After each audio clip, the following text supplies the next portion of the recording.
Hi friends, ഞാൻ bright. ഈ Keralam online സർവീസിലേക്ക് എല്ലാവർക്കും സ്വാഗതം. കേരളത്തിലെ ക്ഷേമനിധി ബോർഡ് അംഗങ്ങൾക്ക് ID കാർഡിനായിട്ട് ഓൺലൈനായി എങ്ങനെ അപേക്ഷിക്കാമെന്നാണ് ഇന്നിവിടെ നോക്കുന്നത്. അപേക്ഷിച്ച ശേഷം ID കാർഡ് എങ്ങനെ എടുക്കാമെന്നുമാണ് ഇന്നിവിടെ നോക്കുന്നത്. അസംഘടിത മേഖലയിലുള്ള ക്ഷേമനിധിയിലേക്ക് എങ്ങനെ അപേക്ഷിക്കാമെന്നും ID കാർഡിന് അപേക്ഷിക്കുന്നത് എങ്ങനെ എന്നതിനെ സംബന്ധിച്ചുമൊക്കെ ഉള്ള വീഡിയോ നേരത്തെ പോസ്റ്റ് ചെയ്തിരുന്നു. ഇന്ന് നമ്മൾ സംഘടിത മേഖലയിലുള്ള ക്ഷേമനിധികൾ ഏതാണ്ട് 16ഓളം ക്ഷേമനിധി അംഗങ്ങൾക്ക് ID കാർഡിന് അപേക്ഷിക്കുന്നത് എങ്ങനെയെന്നാണ് ഇന്നിവിടെ നോക്കുന്നത്. ഇതിൽ കേരള കർഷക തൊഴിലാളി ക്ഷേമനിധി, അതുപോലെ തന്നെ മോട്ടോർ തൊഴിലാളി ക്ഷേമനിധി, തയ്യൽ തൊഴിലാളി ക്ഷേമനിധി, ചെറുകിട തോട്ടം തൊഴിലാളി ക്ഷേമനിധി, ചുമട്ട് തൊഴിലാളി ക്ഷേമനിധി, കൈത്തറി തൊഴിലാളി ക്ഷേമനിധി, തയ്യൽ തൊഴിലാളി ക്ഷേമനിധി, കശുവണ്ടി തൊഴിലാളി ക്ഷേമനിധി, കൺസ്ട്രക്ഷൻ മേഖലയുമായിട്ട് ബന്ധപ്പെട്ട ക്ഷേമനിധി തുടങ്ങി 16ഓളം ക്ഷേമനിധി അംഗങ്ങൾക്ക് ID കാർഡിന് അപേക്ഷിക്കുന്നത് എങ്ങനെയെന്നാണ് ഇന്നിവിടെ നമ്മൾ നോക്കുന്നത്. ഇത്തരത്തിൽ കേന്ദ്ര സംസ്ഥാന ഗവൺമെൻറ്റുകളുടെ ഏതാണ്ട് 35ലധികം വിവിധ ഡിപ്പാർട്ട്മെൻറ്റുകളുമായി ബന്ധപ്പെട്ട ഓൺലൈൻ പ്രോസസ്സുകളടങ്ങിയ 100 കണക്കിന് വീഡിയോകൾ ചാനലിൽ ലഭ്യമാണ്. നിങ്ങളിതുവരെയും ചാനൽ സബ്സ്ക്രൈബ് ചെയ്തിട്ടില്ലെങ്കിൽ ദയവായി ഒന്ന് സബ്സ്ക്രൈബ് ചെയ്തേക്കുക. കൂടാതെ വീഡിയോ ഇഷ്ടപ്പെട്ടാൽ ലൈക്ക് ചെയ്യാനും മറക്കാതിരിക്കുക. ഇനി നമുക്ക് നേരെ വീഡിയോയിലേക്ക് കടക്കാം. കേരളത്തിലെ തൊഴിലാളി ക്ഷേമനിധി ബോർഡ് അംഗങ്ങൾക്ക് ID കാർഡിന് അപേക്ഷിക്കുന്നതിനും പുതിയതായി അംഗത്വം എടുക്കുന്നതിനുമൊക്കെ സന്ദർശിക്കേണ്ടുന്ന വെബ്സൈറ്റ് ഇതാണ്. സൈറ്റ് അഡ്രസ് ഡിസ്ക്രിപ്ഷനിൽ കൊടുത്തിരിക്കാം. അഡ്വാൻസ്ഡ് ഇൻഫർമേഷൻ ഇൻ്റർഫേസ് സിസ്റ്റം അല്ലെങ്കിൽ AIIS എന്ന ചുരുക്കപ്പേരിലാണ് ഇത് അറിയപ്പെടുന്നത്. ഇതുവഴി അപേക്ഷിക്കാൻ കഴിയുന്ന പ്രധാനപ്പെട്ട ക്ഷേമനിധികൾ ഏതൊക്കെയാണെന്ന് നോക്കാം. Kerala IT shops and commercial establishment തൊഴിലാളി ക്ഷേമനിധി ബോർഡ്, കേരള കർഷക തൊഴിലാളി ക്ഷേമനിധി board, Kerala building and other construction തൊഴിലാളി ക്ഷേമനിധി ബോർഡ്, അബ്കാരി തൊഴിലാളി ക്ഷേമനിധി ബോർഡ്, കേരള മോട്ടോർ തൊഴിലാളി ക്ഷേമനിധി ബോർഡ്, ചുമട്ട് തൊഴിലാളി ക്ഷേമനിധി ബോർഡ്, തയ്യൽ തൊഴിലാളി ക്ഷേമനിധി ബോർഡ്, കശുവണ്ടി തൊഴിലാളി ക്ഷേമനിധി ബോർഡ്, കൂടാതെ കശുവണ്ടി തൊഴിലാളികൾക്കുള്ള ക്ഷേമനിധി, കൈത്തറി തൊഴിലാളികൾക്കുള്ള ക്ഷേമനിധി ബോർഡ്, കള്ള് വ്യവസായ തൊഴിലാളി ക്ഷേമനിധി ബോർഡ്, ചെറുകിട തോട്ടം തൊഴിലാളി ക്ഷേമനിധി board, Kerala beedi and cigar തൊഴിലാളി ക്ഷേമനിധി ബോർഡ്, അങ്ങനെ ആഭരണ തൊഴിലാളി ക്ഷേമനിധി ബോർഡ് ഉൾപ്പെടെ ഏതാണ്ട് 16ഓളം ക്ഷേമനിധി അംഗങ്ങൾക്കാണ് ഇങ്ങനെ അപേക്ഷിക്കാൻ സാധിക്കുന്നത്. ഇവിടെ അക്ഷയ സെൻറ്ററുകൾക്ക് അപേക്ഷിക്കുവാനുള്ള ലിങ്കും മുകളിലായി കൊടുത്തിട്ടുണ്ട്. ഇവിടെ മെമ്പർ ഡീറ്റെയിൽസും ആപ്ലിക്കേഷൻ സ്റ്റാറ്റസും ഒക്കെ അറിയുവാനുള്ള ലിങ്കുകൾ കൊടുത്തിട്ടുണ്ട്. കൂടാതെ പുതിയ മെമ്പറെ ചേർക്കുന്നതിനുള്ള മെമ്പർഷിപ്പ് രജിസ്ട്രേഷൻ തുടങ്ങിയവയുമുണ്ട്. മെമ്പർഷിപ്പ് രജിസ്ട്രേഷനൊക്കെ മറ്റൊരു വീഡിയോയിൽ നമ്മൾ പരിശോധിക്കുന്നതാണ്. ഇപ്പോൾ ID കാർഡിന് അപേക്ഷിക്കുന്നത് എങ്ങനെയെന്നാണ് നോക്കുന്നത്. ഇതിനൊരു റിക്വസ്റ്റ് കൊടുക്കുകയാണ് ആദ്യം ചെയ്യേണ്ടുന്നത്. ഏറ്റവും താഴെയായി ID കാർഡ് റിക്വസ്റ്റ് എന്ന് കാണാം. ആ ഒരു ലിങ്കിൽ പ്രസ് ചെയ്ത് മുന്നോട്ട് പോവുകയാണ് അതിനായിട്ട് ചെയ്യേണ്ടുന്നത്. തുടർന്ന് നിർദ്ദേശങ്ങളടങ്ങിയ പോപ്പപ്പ് വിൻഡോ വരുന്നതാണ്. ഇവിടെ ശരിയായിട്ടുള്ള വിവരങ്ങൾ കൊടുത്ത് ഫില്ല് ചെയ്ത് പോകണമെന്നാണ് പറയുന്നത്. തെറ്റിപ്പോയാൽ പിന്നീട് അതാത് ജില്ലാ ഓഫീസുകൾ വഴി, അതായത് ക്ഷേമനിധി ബോർഡിൻ്റെ ജില്ലാ ഓഫീസുകൾ വഴി മാത്രമേ തിരുത്തുവാൻ സാധിക്കുകയുള്ളൂ. അതുപോലെ വെരിഫൈഡ് മെമ്പേഴ്സിന് പേയ്മെൻറ്റ് ഉണ്ടാകത്തില്ല. നോൺ വെരിഫൈഡ് മെമ്പേഴ്സിന് പേയ്മെൻറ്റ് ഉണ്ടാകും, പണം അടയ്ക്കേണ്ടി വരും. അതുപോലെ ഡേറ്റ ലഭ്യമല്ലെങ്കിലും അപേക്ഷിക്കണം തുടങ്ങിയ കാര്യങ്ങളൊക്കെയാണ്. OK കൊടുത്ത് മുന്നോട്ട് പോകാവുന്നതാണ്. തുടർന്ന് വരുന്ന പേജിൽ ആദ്യം നമ്മൾ കൊടുക്കേണ്ടുന്നത് ക്ഷേമനിധി ബോർഡാണ്. നേരത്തെ നമ്മൾ വായിച്ചിരുന്നു. ഏതാണ്ട് 16ഓളം ക്ഷേമനിധി ബോർഡുകൾ അംഗങ്ങൾക്ക് ഇതുവഴി ID കാർഡ് റിക്വസ്റ്റിനായിട്ട് അപേക്ഷിക്കാവുന്നതാണ്. അതിൽ ഏത് ക്ഷേമനിധി ബോർഡാണെന്ന് വെച്ചാൽ ഇവിടെ തിരഞ്ഞെടുത്ത് കൊടുക്കുകയാണ് ചെയ്യേണ്ടുന്നത്. അതിനുശേഷം ആ ക്ഷേമനിധി അംഗത്തിൻ്റെ 12 അക്കങ്ങളുള്ള ആധാർ നമ്പർ അവിടെ ടൈപ്പ് ചെയ്ത് കൊടുത്തതിന് ശേഷം താഴെ പ്രൊസീഡ് കൊടുത്ത് മുന്നോട്ട് പോവുകയാണ് ചെയ്യേണ്ടുന്നത്. എന്നാൽ ചില ക്ഷേമനിധികൾക്ക്, ഉദാഹരണത്തിന് ഇപ്പോൾ മോട്ടോർ തൊഴിലാളി ക്ഷേമനിധി ബോർഡിൻ്റെയാണ് നമ്മൾ ചെയ്യുന്നതെന്നുണ്ടെങ്കിൽ ഇവിടെ ആധാർ നമ്പർ കൊടുത്തതിന് ശേഷം ക്ഷേമനിധി അംഗത്വ നമ്പർ കൂടി കൊടുത്ത് മുന്നോട്ട് പോകേണ്ടി വരും. ഇവിടെ ഇപ്പോൾ നമ്മൾ പ്രൊസീഡ് കൊടുക്കുമ്പോൾ അംഗത്വ നമ്പർ ഓട്ടോമാറ്റിക്കായിട്ട് ഫെച്ച് ചെയ്ത് വന്നിരിക്കുകയാണ്. തയ്യൽ തൊഴിലാളി ക്ഷേമനിധിയുടെയാണ് ഇവിടെ കൊടുത്തിരിക്കുന്നത്. ഇവിടെ ഇപ്പോൾ ഈ ക്ഷേമനിധി അംഗത്തിൻ്റെ ഒട്ടുമിക്ക വിവരങ്ങളും ഇവിടേക്ക് ഓട്ടോമാറ്റിക്കായിട്ട് ഫെച്ച് ചെയ്ത് വന്നിരിക്കുകയാണ്. എല്ലായ്പ്പോഴും ഇങ്ങനെ ഓട്ടോമാറ്റിക്കായിട്ട് ഫെച്ച് ചെയ്ത് വരണമെന്നില്ല. ഇങ്ങനെ ഡീറ്റെയിൽസ് ലഭ്യമല്ലെങ്കിലും നമ്മൾ ടൈപ്പ് ചെയ്ത് കൊടുത്ത് സബ്മിറ്റ് ചെയ്യണം എന്നാണ് നിർദ്ദേശത്തിലും പറഞ്ഞിരിക്കുന്നത്. ഇവിടെ അംഗത്തിൻ്റെ പേര് മലയാളത്തിൽ ടൈപ്പ് ചെയ്ത് കൊടുക്കണം. ഇംഗ്ലീഷിലാണ് ഇവിടെ വന്നിരിക്കുന്നത്. മലയാളത്തിൽ കൊടുക്കാം. ഗൂഗിൾ ഇൻപുട്ട് ടൂൾസ് ഉപയോഗിച്ച് മലയാളത്തിലേക്ക് ആക്കി ഇവിടെ കൊടുക്കാവുന്നതാണ്. അല്ലെങ്കിൽ മംഗ്ലീഷ് കീബോർഡോ ISMO ഉപയോഗിച്ചൊക്കെ മലയാളത്തിലാക്കി കൊടുക്കാം. അതിനുശേഷം ഇംഗ്ലീഷിൽ പേര് വലത് സൈഡിൽ കൊടുക്കണം. ഇപ്പോഴത്തെ മേൽവിലാസമാണ് പിന്നീട് കൊടുക്കേണ്ടുന്നത്. ആ മേൽവിലാസത്തിൽ എന്തെങ്കിലുമൊക്കെ തിരുത്തലുണ്ടെങ്കിൽ ഇപ്പോൾ ഇവിടെ വെച്ച് തിരുത്തുകയും ചെയ്യാവുന്നതാണ്. പിൻകോഡും ഒക്കെ കൊടുക്കേണ്ടുന്നതാണ്. അതുപോലെ സ്ഥിര മേൽവിലാസവും ഇപ്പോഴത്തെ മേൽവിലാസവും തമ്മിൽ വ്യത്യാസമുണ്ടെങ്കിൽ കൊടുക്കാം, അല്ലെങ്കിൽ കോപ്പി ചെയ്ത് കൊടുക്കാം. ജില്ലയും മേഖല ഓഫീസ് എന്നുള്ളിടത്ത് അവിടെ ഓട്ടോമാറ്റിക് വന്നിട്ടുണ്ട്. ഇല്ലാത്തവർക്ക് തിരഞ്ഞെടുത്ത് കൊടുക്കാം. ജില്ല കൊടുത്തതിന് ശേഷം മേഖല ഓഫീസ് തിരഞ്ഞെടുത്ത് കൊടുക്കണം. അഡ്രസ്സ് ഇംഗ്ലീഷിൽ കൊടുത്താൽ മതിയാകും. പേര് മലയാളത്തിൽ കൊടുക്കുന്നതിന് വേണ്ടി ഗൂഗിൾ എടുത്ത് ഗൂഗിൾ ഇൻപുട്ട് ടൂൾസ് എന്ന് മലയാളം എന്ന് കൊടുത്താൽ അതിൻ്റെ വെബ്സൈറ്റ് ലഭിക്കും. അവിടെ നമ്മൾ ഇംഗ്ലീഷിൽ ടൈപ്പ് ചെയ്ത് കൊടുക്കുന്നത് മലയാളത്തിലേക്ക് ട്രാൻസ്ലേറ്റ് ചെയ്ത് വരും. അവിടെ ഒന്നും അത് കോപ്പി ചെയ്ത് നമുക്കിവിടെ കൊണ്ടുവന്ന് പേസ്റ്റ് ചെയ്താൽ മതിയാകും. കൂടാതെ അംഗം, ഇപ്പോൾ താമസിക്കുന്ന ജില്ല, താലൂക്ക്, മുനിസിപ്പാലിറ്റി, കോർപ്പറേഷൻ, ഗ്രാമപഞ്ചായത്ത്, ഇപ്പോൾ താമസിക്കുന്നത് ഇവയിൽ ഏതാണോ അത് അവിടെ തൊട്ട് വലത് സൈഡിൽ നിന്ന് തിരഞ്ഞെടുത്ത് കൊടുക്കുകയും വേണം. പിന്നീട് വില്ലേജും ബ്ലോക്കും കൊടുക്കണം. അതുപോലെ ഡേറ്റ് ഓഫ് ബർത്ത് കറക്റ്റായിട്ടുള്ള വന്നിട്ടുണ്ട്. ഇല്ലാത്തവർ ടൈപ്പ് ചെയ്ത് കൊടുക്കണം. വയസ്സ് ഓട്ടോമാറ്റിക് വരുന്നതാണ്. അച്ഛൻ്റെ, ഭർത്താവിൻ്റെ പേര് ടൈപ്പ് ചെയ്ത് കൊടുക്കാം. ഇമെയിൽ ID കമ്പൽസറി അല്ല. മൊബൈൽ നമ്പർ ഇവിടെ ശ്രദ്ധിക്കേണ്ട കാര്യമുണ്ട്.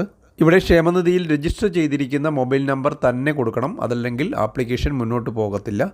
പിന്നീടുള്ളത് മാരീഡ്, അൺമാരീഡ് തുടങ്ങിയ കാര്യങ്ങളൊക്കെ കൊടുത്തതിന് ശേഷം ബാങ്കിൻ്റെ പേരും മറ്റ് ഡീറ്റെയിൽസും ഓട്ടോമാറ്റിക് ഇവിടെ ഫെച്ച് ചെയ്ത് വന്നിട്ടുണ്ടെങ്കിൽ ഒന്നും ചെയ്യേണ്ട, പുതിയത് ടൈപ്പ് ചെയ്ത് കൊടുക്കാൻ വരാത്തവർക്ക് ഇവിടെ ശ്രദ്ധിക്കേണ്ട കാര്യം, ബാങ്കിൻ്റെ ശാഖ എന്നുള്ളിടത്ത് ഇംഗ്ലീഷിലെ ക്യാപിറ്റൽ ലെറ്ററിലും സ്മോൾ ലെറ്ററിലും ഒക്കെ ശാഖയുടെ പേര് കാണിക്കുന്നുണ്ട്. ഈ ക്യാപിറ്റലും സ്മോൾ ലെറ്ററും മാറ്റി കൊടുക്കുന്നതിനനുസരിച്ച് IFSC കോഡ് ഓട്ടോമാറ്റിക് ഫെച്ച് ചെയ്ത് വരികയാണ് ചെയ്യുന്നത്.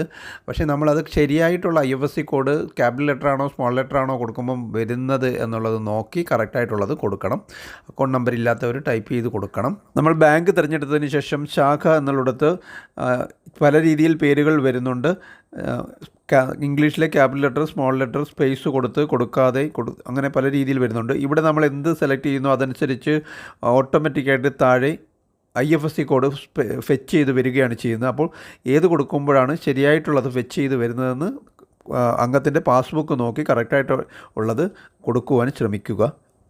അടുത്തത് അംഗം ഉൾപ്പെടുന്ന റേഷൻ കാർഡിൻ്റെ നമ്പർ. പിന്നീടുള്ളത് തൊഴിലാളിയാണോ സ്വയം തൊഴിൽ ചെയ്യുന്ന ആളാണോ അത് കറക്റ്റായിട്ടുള്ളത് കൊടുക്കുക. 2 ഓപ്ഷനേ ഉള്ളൂ. അടുത്തത് തൊഴിൽ പരിചയ സർട്ടിഫിക്കറ്റ്, എക്സ്പീരിയൻസ് സർട്ടിഫിക്കറ്റ് ഉണ്ടോ എന്നാണ് ചോദിക്കുന്നത്. കമ്പൽസറി ആയിട്ടുള്ള കാര്യമല്ല, ഉണ്ടെങ്കിൽ കൊടുത്താൽ മതി. അതിൻ്റെ ഡേറ്റും കൊടുക്കണം.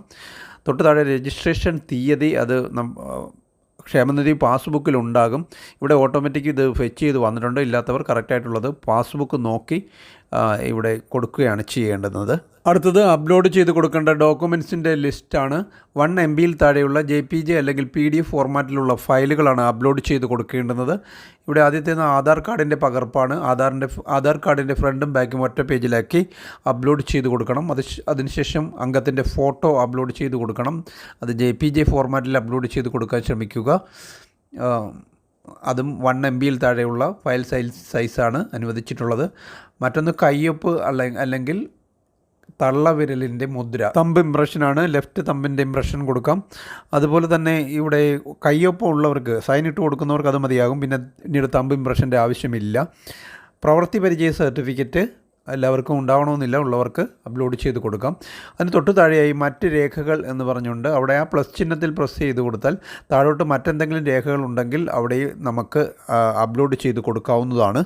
മറ്റൊരു കാര്യം ഇവിടെ ശ്രദ്ധിക്കേണ്ടത്, നമ്മൾ ഓരോ ക്ഷേമനിധി തിരഞ്ഞെടുക്കുമ്പോഴും അതിനനുസരിച്ചുള്ള രേഖകളായിരിക്കും അപ്ലോഡ് ചെയ്ത് കൊടുക്കേണ്ടത്. ഇപ്പോൾ നമ്മളിവിടെ നോക്കിയത് തയ്യൽ തൊഴിലാളിയുടെയാണ്. ഇവിടെ മോട്ടോർ തൊഴിലാളി യൂണിയൻ്റെ ക്ഷേമനിധിയുടെയാണ് നമ്മൾ ചെയ്യുന്നതെന്നുണ്ടെങ്കിൽ ഇവിടെ നമുക്ക് കാണാം ration card, bank passbook, driving licence തുടങ്ങിയവ കൂടി അപ്ലോഡ് ചെയ്ത് കൊടുക്കേണ്ടതായിട്ട് വരുന്നുണ്ട്. ഇത്തരത്തിൽ നമ്മൾ ഏതാണോ തിരഞ്ഞെടുക്കുന്നത് അതിനനുസരിച്ച് ആ തൊഴിലുമായിട്ടൊക്കെ ബന്ധപ്പെട്ട അധിക രേഖകൾ കൂടി അപ്ലോഡ് ചെയ്ത് കൊടുക്കേണ്ടി വരും. ഞാനിവിടെ തയ്യൽ തൊഴിലാളി ക്ഷേമനിധിയുടെയാണ് ചെയ്യുന്നത്. ഇതിനാവശ്യമായ നമ്മൾ നേരത്തെ കണ്ട ഡോക്യുമെൻറ്റ്സ് എല്ലാം 1 by 1 ആയിട്ട് അപ്ലോഡ് ചെയ്ത് കൊടുത്തിരിക്കുകയാണ്. മറ്റ് ഡോക്യുമെൻറ്റ്സ് ഒന്നും ഇവിടെ ഞാൻ അപ്ലോഡ് ചെയ്തിട്ടില്ല. എക്സ്പീരിയൻസ് സർട്ടിഫിക്കറ്റും അപ്ലോഡ് ചെയ്തിട്ടില്ല. അതിനുശേഷം താഴെ വന്ന് സേവ് ആൻഡ് നെക്സ്റ്റ് കൊടുത്ത് അടുത്ത പേജിലേക്ക് നമുക്ക് പോകാവുന്നതാണ്. അടുത്ത പേജിൽ നോമിനിയുടെ പേര്, അപേക്ഷകനുമായുള്ള ബന്ധം, വയസ്സ്, ഷെയർ തുക, എത്ര ശതമാനമാണ് നമ്മൾ ഇതിനായിട്ട് നോമിനിക്ക് വേണ്ടി മാറ്റി വയ്ക്കുന്നത് എന്നുള്ളത്. ഒരാളെ ഉള്ളെങ്കിൽ 100% കൊടുക്കാം. 2 പേരുണ്ടെങ്കിൽ 50-50 വെച്ച് കൊടുക്കാം. അതല്ലെങ്കിൽ 70-30 അങ്ങനെ ഇഷ്ടമുള്ള രീതിയിൽ കൊടുക്കാം. 4 പേരുണ്ടെങ്കിൽ 25 വെച്ച് കൊടുക്കാം. അത് ഓരോരുത്തർക്ക് ഇഷ്ടമനുസരിച്ച് ഷെയർ ചെയ്ത് കൊടുക്കാം. ഇവിടെ ഇപ്പോൾ ഒരാളേ ഉള്ളൂ, അതുകൊണ്ട് 100% കൊടുക്കുകയാണ്. ഇവിടെ ഒരാളുടെ ഡീറ്റെയിൽസ് കൊടുത്തതിന് ശേഷം താഴെ വന്ന് ആഡ് ചെയ്ത് കൊടുത്താൽ താഴെ അത് റോ ചെയ്ത് വരും. ഒന്നിൽ കൂടുതൽ ആൾക്കാരുണ്ടെങ്കിൽ ഇതുപോലെ വീണ്ടും ആവർത്തിക്കുകയാണ് ചെയ്യേണ്ടുന്നത്. അതല്ല മൈനർ ആണെങ്കിൽ, ഈ കൊടുത്ത നോമിനിയിൽ ഒരാൾ മൈനർ ആണെന്നുണ്ടെങ്കിൽ ആ മൈനർ എന്ന ഭാഗത്ത് യെസ് കൊടുത്തതിന് ശേഷം രക്ഷകർത്താവിൻ്റെ പേരും ബന്ധവും മേൽവിലാസവും കൊടുക്കേണ്ടുന്നതാണ്. ഇവയെല്ലാം ശരിയായി കൊടുത്തതിന് ശേഷം താഴെ വന്ന് സേവ് ആൻഡ് നെക്സ്റ്റ് കൊടുത്ത് അടുത്ത പേജിലേക്ക് പോകാവുന്നതാണ്. ഇവിടെ നമുക്കൊരു പ്രിവ്യൂ ലഭിക്കുന്നതാണ്. ഇവിടെ എല്ലാം നോക്കി ശരിയാണോ എന്ന് ഉറപ്പ് വരുത്തിയതിന് ശേഷം മുന്നോട്ട് പോകാവൂ. പ്രീവിയസ് കൊടുത്ത് ബാക്കിലേക്ക് പോയി നമുക്ക് വേണമെങ്കിൽ കറക്റ്റ് ചെയ്യാം. ഇവയെല്ലാം ശരിയാണെങ്കിൽ താഴെ വന്ന് ചെക്ക് ബോക്സിൽ ടിക്ക് മാർക്ക് വരുത്തിയതിന് ശേഷം സബ്മിറ്റ് ആപ്ലിക്കേഷൻ കൊടുക്കാവുന്നതാണ്. തുടർന്ന് ആർ യു ഷ്യൂർ എന്ന് ചോദിക്കും. യെസ് കൊടുത്ത് മുന്നോട്ട് പോകാവുന്നതാണ്. തുടർന്ന് ക്ഷേമനിധിയിൽ രജിസ്റ്റർ ചെയ്തിരിക്കുന്ന നമ്മൾ നേരത്തെ കണ്ട മൊബൈലിലേക്ക് അല്ലെങ്കിൽ കൊടുത്ത മൊബൈലിലേക്ക് OTP വരുന്നതും അതവിടെ ടൈപ്പ് ചെയ്ത് കൊടുത്ത് വെരിഫൈയിൽ പ്രസ് ചെയ്ത് കൊടുക്കേണ്ടതാണ്. തുടർന്ന് പേയ്മെൻ്റ് ഉണ്ട്. 25 രൂപയാണ് പേയ്മെൻറ്റ് നടത്തേണ്ടുന്നത്. മേക്ക് പേയ്മെൻറ്റിൽ പ്രസ് ചെയ്ത് മുന്നോട്ട് പോകാവുന്നതാണ്. വെരിഫൈഡ് അക്കൗണ്ട് ഹോൾഡേഴ്സിന് പേയ്മെൻറ്റ് ഉണ്ടാകത്തില്ല. നോൺ വെരിഫൈഡ് മെമ്പർമാർക്കാണ് പേയ്മെൻറ്റ് ഉണ്ടാകുന്നത്. അങ്ങനെ നമ്മൾ മേക്ക് പേയ്മെൻറ്റിൽ പ്രസ് ചെയ്ത് മുന്നോട്ട് പോയി കഴിഞ്ഞാൽ നമ്മൾക്ക് ഇവിടെ പേയ്മെൻറ്റ് ഗേറ്റ്വേ വരുന്നതാണ്. 2 പേയ്മെൻറ്റ് ഗേറ്റ്വേകളാണ് ഉള്ളത്, കാനറ ബാങ്കിൻ്റെയും സൗത്ത് ഇന്ത്യൻ ബാങ്കിൻ്റെയും. ഇവർ പേയ്മെൻറ്റ് ഗേറ്റ്വേ ഒരുക്കുന്നത് ഇവരാണെന്ന് മാത്രമേ ഉള്ളൂ. ഈ ഒരു 2 ബാങ്കുകൾ മാത്രമേ ഉപയോഗിച്ച് പേയ്മെൻറ്റ് നടത്താവൂ എന്ന് ഇതിനർത്ഥമില്ല. നേരത്തെയും പറഞ്ഞിട്ടുള്ളതാണ്. ഞാനിവിടെ സൗത്ത് ഇന്ത്യൻ ബാങ്ക് നേർക്ക് റൗണ്ട് എനേബിൾ ചെയ്ത് പ്രൊസീഡ് ടു പേയ്മെൻറ്റ് കൊടുത്ത് മുന്നോട്ട് പോവുകയാണ്. ഇവിടെ നിങ്ങൾക്ക് ധാരാളം പേയ്മെൻറ്റ് ഓപ്ഷൻസ് ഉണ്ട്. Net banking, credit card, debit card, UPI payment, ഏതെങ്കിലും സൗകര്യപ്രദമായ ഒന്ന് തിരഞ്ഞെടുത്ത് നിങ്ങൾക്ക് പേയ്മെൻറ്റ് നടത്താവുന്നതാണ്. വിശദീകരിക്കുന്നില്ല. അങ്ങനെ സക്സസ്ഫുള്ളായി പേയ്മെൻറ്റ് നടത്തി കഴിഞ്ഞാൽ താങ്ക് യു ഫോർ അപ്ലൈയിങ് എന്ന് കാണിക്കുകയും യുവർ ആപ്ലിക്കേഷൻ നമ്പർ എന്ന് പറഞ്ഞാൽ ആപ്ലിക്കേഷൻ നമ്പർ ലഭിക്കുന്നതുമാണ്. വ്യൂ ആപ്ലിക്കേഷനിൽ പ്രസ് ചെയ്ത് അതിൻ്റെ ഡീറ്റെയിൽസ് നമുക്ക് ലഭിക്കും. ഇവിടെ മുകളിലായി പ്രിൻ്റ് ഓപ്ഷനുണ്ട്. അതുപയോഗിച്ച് നമുക്ക് പ്രിൻ്റ് ചെയ്യാനും ഏറ്റവും താഴെയായി നമ്മൾ പേയ്മെൻറ്റ് നടത്തിയ ഡീറ്റെയിൽസും ഉണ്ടാകും. ഇവിടെ ശ്രദ്ധിക്കേണ്ട മറ്റൊരു കാര്യം, ഈ ID കാർഡിന് നമ്മളിപ്പോൾ അപേക്ഷിച്ചാൽ മാത്രം മതി. ID കാർഡ് ഇഷ്യൂ ചെയ്യാൻ കുറേ കൂടി താമസം വരുമെന്നാണ് അറിയാൻ സാധിക്കുന്നത്. ഇത് ഇഷ്യൂ ചെയ്യുന്നത് സംസ്ഥാന അടിസ്ഥാനത്തിൽ ലേബർ കമ്മീഷണറേറ്റ് മുഖേനയാണ്. കെൽട്രോണാണ് ഇത് പ്രിൻ്റ് ചെയ്ത് തരുന്നത്. അതാത് ജില്ലാ ഓഫീസുകളിൽ നിന്നും കളക്ട് ചെയ്യുകയോ അല്ലെങ്കിൽ തപാലിൽ അയച്ചു തരികയോ ആയിരിക്കും ചെയ്യുക. ഇത് സംബന്ധിച്ച ഡീറ്റെയിൽസ് നമുക്ക് സ്റ്റാറ്റസ് നോക്കുമ്പോൾ, ഹോം പേജിൽ സ്റ്റാറ്റസ് നോക്കുമ്പോൾ അറിയുവാൻ സാധിക്കും. കുറച്ച് വെയിറ്റ് ചെയ്യേണ്ടി വരും. ഉടനെയൊന്നും ഉണ്ടാകത്തില്ല എന്നാണ് അറിയാനും സാധിക്കുന്നത്. സൈറ്റിൽ തന്നെ ഡൗൺലോഡ് ചെയ്യാനുള്ള ഓപ്ഷനും വന്നുകൂടായികയില്ല. അതൊക്കെ പിന്നീട് അറിയാൻ കഴിയുന്ന കാര്യങ്ങളാണ്. കൂടുതൽ വിവരങ്ങൾക്ക് ഓരോ ക്ഷേമനിധിയുടെയും ജില്ലാ ഓഫീസിലെ ഫോൺ നമ്പറുമായി ബന്ധപ്പെടാവുന്നതാണ്. വീഡിയോ ഇവിടെ അവസാനിപ്പിക്കുകയാണ്. Thank you for watching video.